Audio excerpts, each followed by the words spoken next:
You're watching Alaska's news source. And surprising news from the Iditarod Trail today. 2022 champion Brent Sass has scratched from the race. Now, this is video of Sass on the Yukon. Sass was first out of the Grayling checkpoint at 9:52 yesterday morning, but scratched at the Eagle Island checkpoint this morning at 7:42. According to a press release from the Iditarod, Sass didn't feel he could care for his team due to his current concerns with his periodontal health.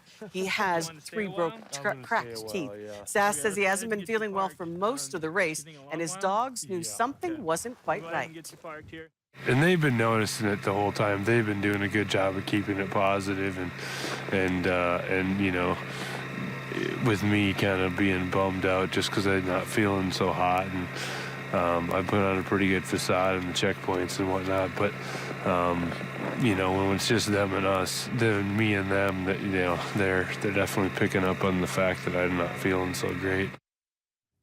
Now, Sass had 11 dogs in harness when he arrived in Eagle Island, and Iditarod says they were all in good health. They also said Sass himself is expected to fully recover.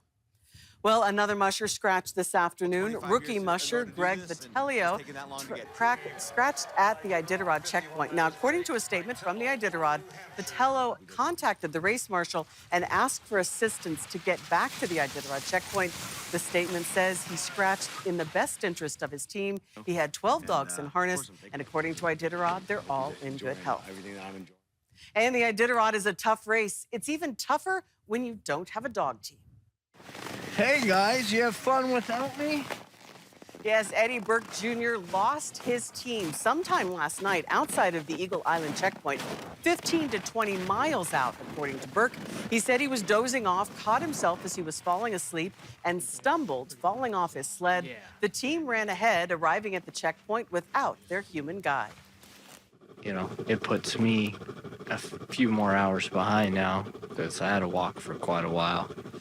But Hunter Keefe gave me a ride for a bit, and Christian Turner did as well for a little while, but having 2 guys on a sled wasn't doing him any favors, so I figured it was best if I just walked. Now, you can see in the video Burke arriving at the checkpoint on a snow machine. According to the Iditarod rules, the driver may recover his or her team either on foot, with assistance from another musher, or mechanized vehicle, and continue the race. The race marshal will decide if an advantage was gained. Mark Nordman, Iditarod race marshal, told Alaska's news source that its source is #1 is to get back to your dog team. Norman also confirmed that Burke lost time due to the incident, so gained no advantage from the incident. And as this year's Iditarod takes shape, there's a friendly, familial atmosphere and longtime camaraderie between many of those teams. Beth Verge tells us there's one group in particular that stands out, and it includes 2 mushers who are at the very front of the pack. For a time, the Grayling checkpoint was host to only 2 teams in Iditarod 2023. Richie Deal, who was second into the checkpoint, and Pete Kaiser, who arrived third. And before their 8-hour rests, a surprise. We were texting, and one of us mentioned how cool it would be to fly to Grayling today. Kaiser's wife, Bethany, leaving their school-age kids at home, but jumping at the chance for another stop on the Iditarod Trail. The kids are pretty much professionals at this now. They know Dad's gonna leave. He's gonna be gone for like a week. There's always tears at the starting line. But Deal's wife, new mom Emery, bringing their baby boy for a visit. It's exciting. Definitely a lot less nerve-wracking than it would have been weeks ago, but yeah, we're doing good, so I felt fine taking him on the little journey. A happy bit of extra motivation for a new dad, carrying photos of his young son out on the trail. I look at him a lot. Like, if it's like middle of the day like this and we're just cruising, like good trail, I'll just pull my phone out. Because I got about 1 million pictures from the last 2 months, so.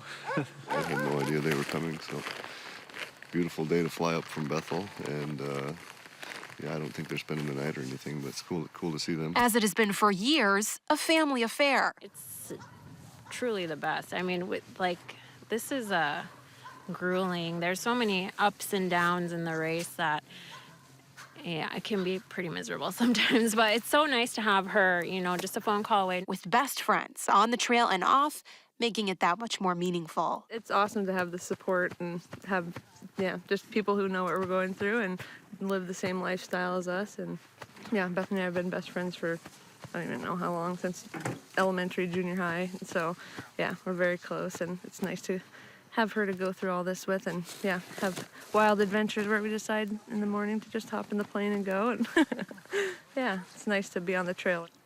Beth Verge, Alaska's news source. And those leaders are headed to Unalakleet. Our crew is ready and waiting for them to arrive.